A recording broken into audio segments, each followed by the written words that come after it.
Welcome to episode 15 of the PhD Breakdown, where today I'm going to speak about why your supervisor might not like or agree with some of your study ideas. Now, I will do some more videos about PhD manuscripts and supervision. If that's of interest to you, please subscribe to the channel. Okay, so is it always bad if a supervisor doesn't like or agree with some of your PhD study ideas? I'm going to go through a few points now, and the first one is a supervisor has a lot of experience.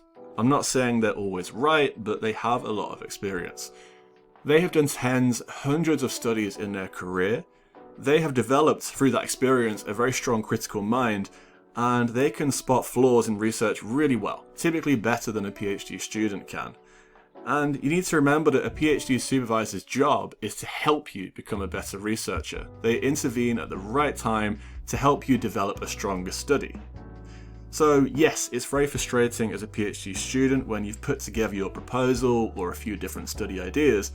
It takes a long time to do this. You're very passionate about your ideas, and once you've written it, you feel you've got a sense of direction. I've done all this work, great, I can move forward and do this. And then your supervisor says, well, we're not going to do this. You need to realize it's not personal. The supervisor, in most cases, is trying to help you. In rare cases, it can be very toxic and personal, but in my opinion, I do think that's rare.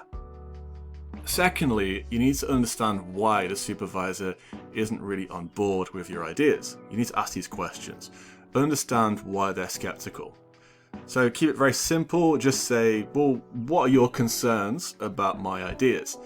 It may be something simple like, well, the methodology needs changing a little bit. If you tweak that, it can be a lot better. It could be something like the flow, the link of your PhD. Your PhD should tell a nice flowing story. Sometimes when you first write a proposal, your ideas are all over the place and don't flow. And finally, it could be something that is out of the control of the supervisor. They may say, your idea is actually quite good, but we can't afford to do this. We don't have the facilities to do this study. So I recommend that you have open discussions with a supervisor and try not to ruminate, try not to get really angry about it. As I said, it's not personal, but as long as you can understand why, you can then move on and create something else. The next point is speak to your co-supervisors. So you may have 4 supervisors, 1 main one and 3 co-supervisors. 2 of these supervisors may not like your study idea, but 2 of them may think it's really good. So it's really important that you don't just lean on the main supervisor with all your ideas. Speak to all the supervisors, and also respect your co-supervisors. If their decision is unanimous and they're giving you really good logical reasons as to why your study idea is not feasible, I recommend you move on and try and tweak that study.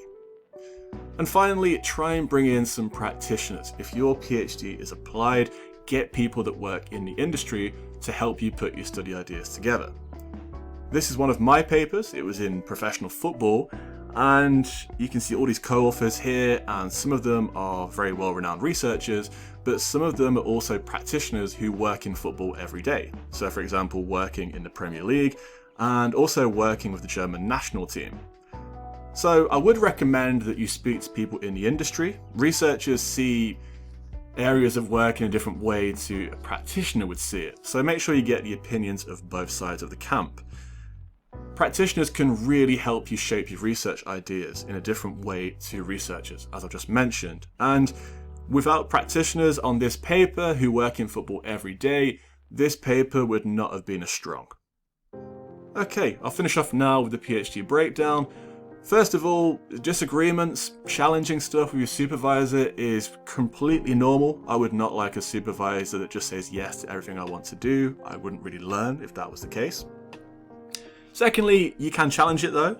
Just because your supervisor doesn't like something doesn't mean you just move on. You can ask why, you can understand what you can do to change things. This is science, have a debate. And finally, the first proposal you write will not be the last one you write. There's a high chance that you'll have to keep tweaking it and create new ideas, remove some of your ideas. This is completely normal and it is not a failure on your part. Okay, thank you for watching this video, and I'll speak to you again soon.